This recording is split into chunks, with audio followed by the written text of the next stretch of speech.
Phil Spencer's radical approach to ending the console wars is exactly what will save Xbox. Few figures in the gaming industry are as divisive as Phil Spencer, the head of Xbox. Whether you love him for his pro-consumer approach or hate him for decisions that have shaken the Xbox brand to its core, one thing is undeniable. His strategy is the only thing that can save Xbox in the long run. Spencer isn't trying to win the console war, he's trying to end it. And that's exactly why Xbox will still be relevant in the future, even as traditional console sales lag behind PlayStation and Nintendo. Let's be real, if the console wars were strictly about hardware sales, Xbox would be dead in the water. The PS5 has outsold the Xbox Series X and S nearly 3-1 in some regions. Starfield, one of Xbox's biggest exclusives, didn't move the needle on console sales like Microsoft hoped. Game Pass, while successful, isn't enough to change the narrative that Xbox has been struggling to produce must-have exclusives. So instead of doubling down on the old strategy, Spencer is rewriting the rules of the game entirely. For decades, console gaming has been built on exclusivity. The idea that you buy a PlayStation for Spider-Man and God of War, or a Nintendo Switch for Zelda and Mario. Spencer's approach? Burned that idea to the ground. Instead of making Xbox all about the hardware, he's expanding the brand beyond the console itself. Xbox is becoming a multi-platform ecosystem, not just a box you buy. Games like Sea of Thieves and Hi-Fi Rush are already coming to PlayStation and Switch. There are rumors that even more Xbox exclusives could land on rival platforms soon. And while this strategy infuriates hardcore Xbox loyalists, it future-proofs Xbox's existence in ways traditional console sales never could. Spencer knows Xbox can beat PlayStation in a straight-up console fight, but he also knows that doesn't matter anymore.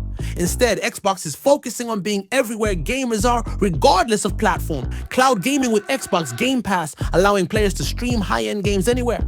Day one PC releases for all major Xbox titles. Potential partnerships with PlayStation and Nintendo to bring even more games to their platforms. This isn't about conceding defeat. It's about changing the battlefield entirely. Think about how Microsoft dominates the PC software world with Windows. Spencer wants to apply the same model to gaming. Instead of forcing people to buy an Xbox, Microsoft is building the best subscription service in gaming, Game Pass. Investing in cloud gaming or allowing people to play Xbox games anywhere. Turning Xbox into a publishing powerhouse rather than just a hardware company. This makes Xbox more like Netflix than a traditional console company, focusing on access software and services rather than just selling hardware. And that means Xbox could ultimately outlast PlayStation and Nintendo in the long term, simply by evolving past the outdated concept of console wars. Right now, Phil Spencer's strategy looks risky. Hardcore Xbox fans feel betrayed. Console warriors are laughing. PlayStation and Nintendo fans are celebrating. But in 5 to 10 years, this strategy could be the thing that makes Xbox stronger than ever. Why? Game Pass and cloud gaming will eventually become the default way to play as internet infrastructure improves and digital adoption grows. Cloud gaming and subscription services will take over. Microsoft is ahead of the game. PlayStation and Nintendo will eventually need to adapt to Xbox's model. At some point, even Sony will have to embrace cross-platform gaming, cloud services, and subscriptions. Xbox is already leading in this space. Xbox as a service will make more money than selling consoles alone. Microsoft isn't just making money from Xbox consoles, they're making money from PC players, cloud users, and eventually even PlayStation and Nintendo players. The end of the console wars benefits gamers the most if Spencer succeeds. We could live in a world where exclusive games are no longer locked behind specific consoles and everyone wins. Final thoughts. Love or hate Phil Spencer, he's playing 4D chess. Phil Spencer's radical approach to ending the console wars isn't about waving the white flag. It's about changing the rules entirely.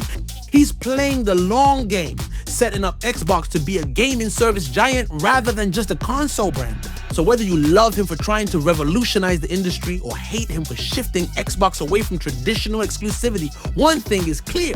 This is the only way Xbox survives. What do you think? Is Phil Spencer saving Xbox or destroying it? Drop your thoughts in the comments below.